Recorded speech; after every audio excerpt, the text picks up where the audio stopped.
Yo, yo, yo, yo, yo! Welcome everybody to our first video for topic 1. And we're going to be solving equations. So we'll keep this one video. This is only part 1 of 1.2. We are skipping 1.1. Some of you might have noticed right away that this is 1.2. This is not 1.1. We're skipping 1.1. We don't need it. It is not required.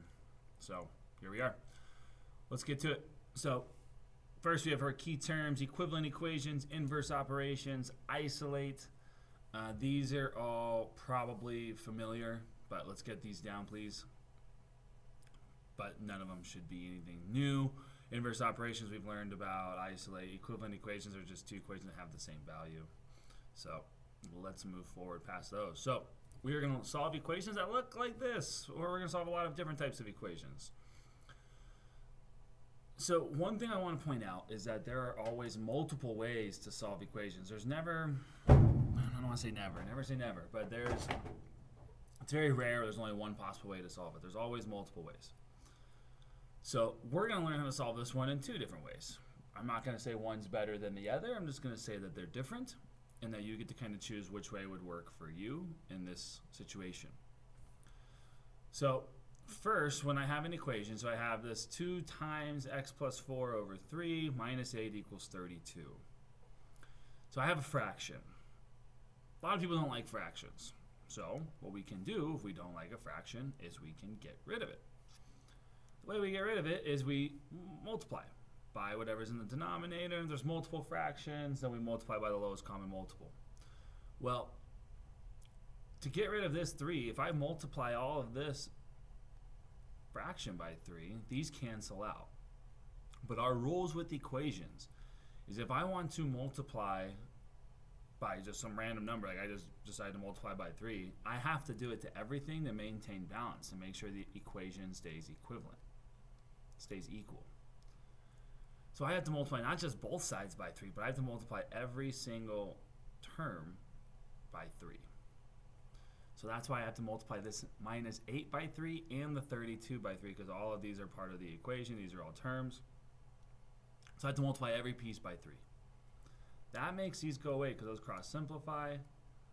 I'm left with 2 times x plus 4 minus 24 equals, let's see, 32 times 3.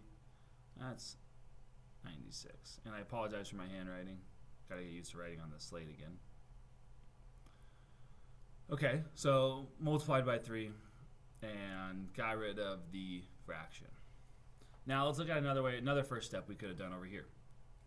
Another way I could have done this is instead of worrying about the fraction right away, I can always get rid of the constant and then I can deal with the fraction. Because I have this minus 8 here, well, I could always add 8 to both sides and just make that go away. Because now that's going to be one less number to have to worry about, or one less value, or one less term even. So I added 8 to both sides. So this looks totally different than this. They're equivalent, but they are different. They look different, I should say. So I just added 8 to both sides to get rid of this value that doesn't have a variable. Let's just move it over and handle it. Okay, so now let's go back over here. So for my second step, again, there's a lot of ways we could go. What I could do is I could add 24 to both sides. That would work. I could do distributive property. That works as well. Doesn't really matter. I think I'm going to get rid of the constant. Actually, no, you know what? We can do distributive property. And that's what a lot of you guys would do, because we like to say, hey, get rid of the parentheses when we need to. So let's just do that when we can. So distributive property, 2 times x is 2x, 2 times 4 is 8. I haven't done anything with minus 24, and that's all equal to 96. Now I could combine 8 and negative 24. Positive 8, negative 24 makes negative 16. That's equal to 96. Okay, I'll stop there. So let's see if we get to the same spot over here. So a lot of different ways we could go. Again, I could do distributive property. The one problem with doing distributive property, though, is if I were to distribute this now with all of this being divided by 3, if I were to do that, then I would have to divide both pieces by 3, and that's just not going to be good for business. So instead what I'm going to do is I am going to multiply by 3 like what we did earlier. So we're just multiplying by 3 at a different time. Cancels. I'm left with 2 times x plus 4 equals 120. Now, 2 ways I could solve this piece right here. 2 ways I could go from here. I could do distributive property, but also if we notice, this is just multiplication. This is 2 times something. So if I want to cancel out multiplication, I could also divide everything by 2 on both sides. That goes away. I don't have a parentheses anymore because there's nothing that's being multiplied by. So I get x plus 4 is equal to 60. Now all I have to do is subtract 4 from both sides, and I get x equals 56.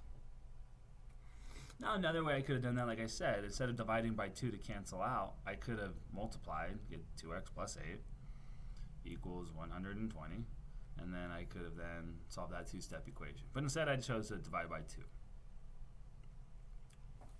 Okay, let's see if we get the same answer over here. So now we have a 2-step equation, so we just have to go through the process, add 16 to both sides. Let's see, 2x equals 112 divided by 2, it is 56. So 2 very different ways to solve, but hopefully we learned a lot of different tricks here and how we can work these puppies out. So here I decided not to do distributive property, I decided to divide because this is all I had left. This is multiplication, division does cancel out multiplication. Over here we multiplied by the denominator just to get rid of the fraction, and we had to do it to every single piece. So a lot of different ways to do it. So what the point of this was is just to show you different tools and different ways to solve these equations, because all these different ways and all these methods and these little tricks that we did, these are all just tools that we can use for any equation, because you're going to see equations that look so different, but we always use the same tools. Now you're going to have some equations where you have to write an equation and then you got to solve. So let's look at this one. The sum of 3 consecutive integers is 132. We want to know what the 3 integers are. So the sum of 3 consecutive integers. Consecutive integers would be like 3, 4, 5. Those are consecutive, and when we count 1, 2, 3, 4, 5. Consecutive integers. So I'm saying when I add these 3 integers up, I'm going to get 132. So 3 plus 4 is 7, plus 5 is 12. So we got a ways to go. Now, what I want you to do first is always write an equation. And the equation is going to be a requirement. It's not going to be a let's guess and check. Because if you guess and check, that's great. But you don't know how to write equations, and therefore you're going to miss half the points and half the point. So, or half the purpose. So first, let's talk about the first integer. What is the first number we want to start with? Well, I don't know what the first number is. So my first integer is going to be m. We'll use m. I don't know why. M sounds like a good one. Good letter to use. So this is the integer. This is the first one of my 3 consecutive integers. So let's talk about what the next number is going to look like. So if we had that example of 3, 4, 5. If this 3 right here was my m, how would I write 4 in terms of m?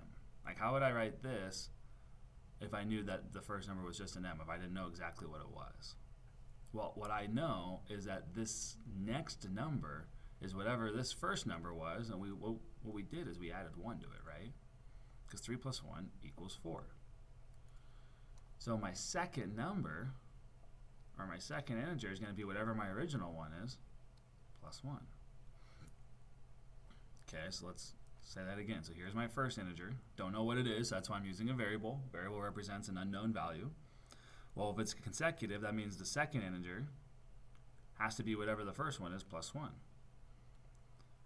That means my third integer, if we're still using m, because I only want to use one variable, if I'm still using m to represent this first integer, this third number, so I'm looking at the 3 and the 5 here, this third number is whatever m was, plus 2. Because 3 plus 2 is 5. If I add 2, that's going to give me my second number right afterwards.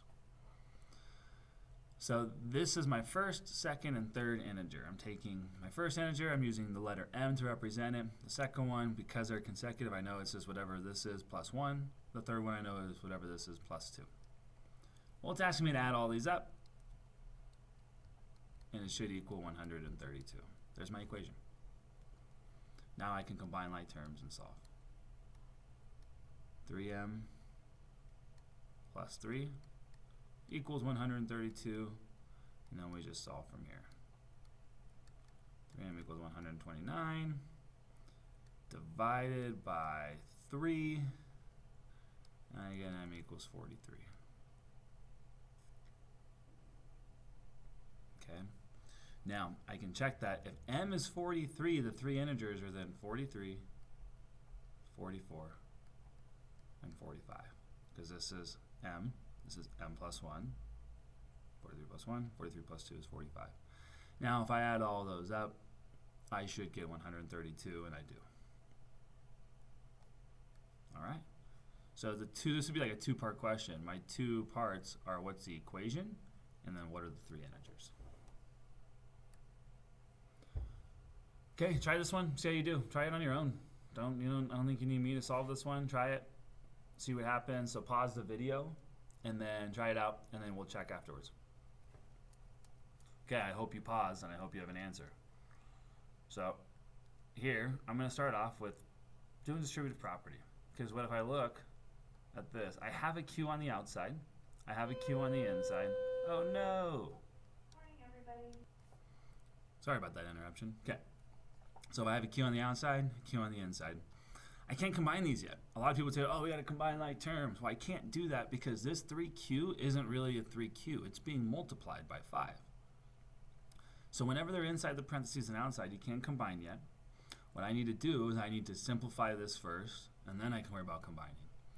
Now I know, like in the last problem beforehand, we had maybe moved the constant from the outside and we moved it over to the other side of the equal sign, but I can't do that because this isn't a constant. This has a variable. I technically could move this over, but that wouldn't really help with anything. That wouldn't eliminate anything. That would just be moving stuff around. So the first thing I want to do here is just get rid of these parentheses. By doing distributive property, so it's 15Q minus 50 minus 5Q, and all that's equal to negative 15. Now from here, I just combine my like terms first. So I get negative 15 equals 10Q minus 50. Let's add 50 to both sides. Bam. So then I get 10Q equals 35 divided by 10. I get Q equals, let's see, I can divide this by 5, so that'd be 7 over 2. I can just leave it as that fraction, or I could make that 3.5. Okay, so it's 7 over 2 or 3.5. Either answer would work. Okay. The last one, try it on your own, see how you do. This one might look familiar, maybe. Okay, so this one, two ways I could tackle this. I could actually subtract 15 from both sides first if I wanted to. There's nothing wrong with doing that. That's okay, because that'll make this go away. That'll make this 31. Now, I'm assuming a lot of you did this differently. I'm assuming a lot of you did distributive property first, and if you did, that's okay. I just want to show you that there's a different way to do it. Because this one, the 15 is a constant. It's just kind of hanging out here. There's nothing else over here, so I can just subtract it, so now I have one less value to look at. Now, I'm going to do my distributive property. If you did distributive property first, like I said, nothing wrong with that. We're going to look at different methods, and we'll see if you still got the same answer. So I did distributive property. Then from here, I can add 6 to both sides. 4x equals 37 divided by 4. X equals 37 fourths. Or I could change that to 9.25 by doing 37 divided by 4. All right, and that's it, guys. So here's your task. You have 2 problems for independent practice. You do need to get those done. And That's all I got for you today. I hope this helped. Thank you for following along, paying attention. If you have any questions, write them down in your notes. Make a mental note of it. That way you can ask me, and then we can clarify any confusion that you have. All right, thanks for watching. Gradius out.